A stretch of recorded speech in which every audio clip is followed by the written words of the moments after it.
পাড়াপড়শি অনেকের বাড়িতেই মেয়ে জামাই বেড়াতে এসেছে দেখে গোপালের স্ত্রী একদিন গোপালকে বলল, তুমি কি গা, জামাই আনার নাম পর্যন্ত করো না? 2 বছর হয়ে গেল, একবারটি জামাইকে আনলে না। স্ত্রীর কথা শুনে গোপাল বলল, জামাই আনা কি চারটিখানি কথা? কত খরচ বলো তো? গোপালের কথা শুনে গোপালের স্ত্রী বলল, তুমি দেখছি হাড় কেপন হয়ে গেলে গো। রাজবাড়ি থেকে এত টাকা পয়সা আনছো, সে টাকা পয়সার ছাতা পড়ে গেল।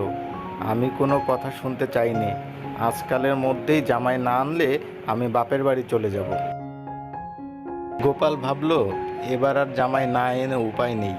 তাই সে বিকেলবেলায় জামাই নিয়ে ফিরল। জামাই আসবার পরও প্রায় 1 মাস হতে চলল। জামাই শ্বশুরবাড়ি ছেড়ে নড়তে চায় না। বসে বসে এমন চব্যচুষ্য লেজ্জ পেয়েও পাবে কোথায়?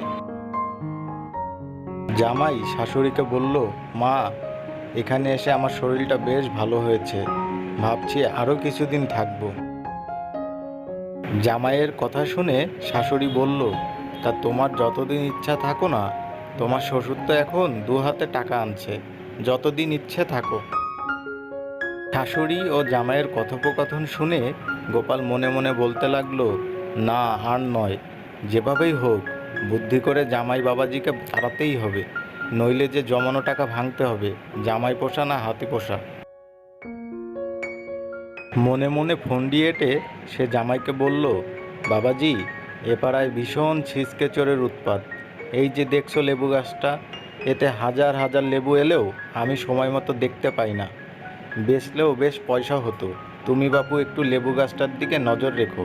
সব সময় নজর রাখতে হবে না, বিশেষ করে আমার সন্ধ্যার পরে একটু নজর রেখো। বাতি নিভিয়ে 2-4 দিন গাছের দিকে নজর রাখলে নিশ্চয়ই চোর ধরতে পারবে।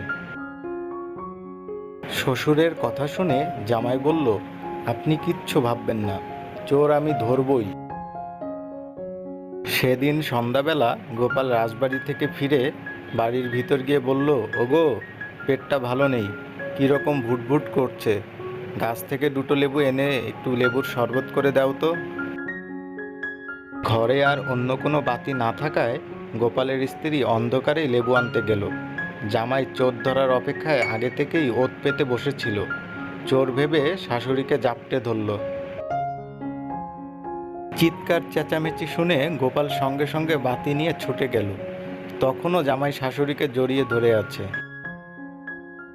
গোপাল তাই দেখে বলল, তাই তো বলি, শাশুড়ির এত জামাই আনার ধুম কেন? গোপালের স্ত্রী ভীষণ লজ্জা পেয়ে রান্নাঘরে চলে গেল। জামাইও ভীষণ লজ্জা পেয়ে রাতের অন্ধকারে শ্বশুরবাড়ি ত্যাগ করল।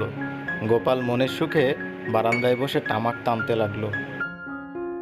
বন্ধুরা, ভিডিওটি যদি আপনাদের ভালো লেগে থাকে অবশ্যই লাইক, কমেন্ট এবং শেয়ার করতে ভুলবেন না। ধন্যবাদ।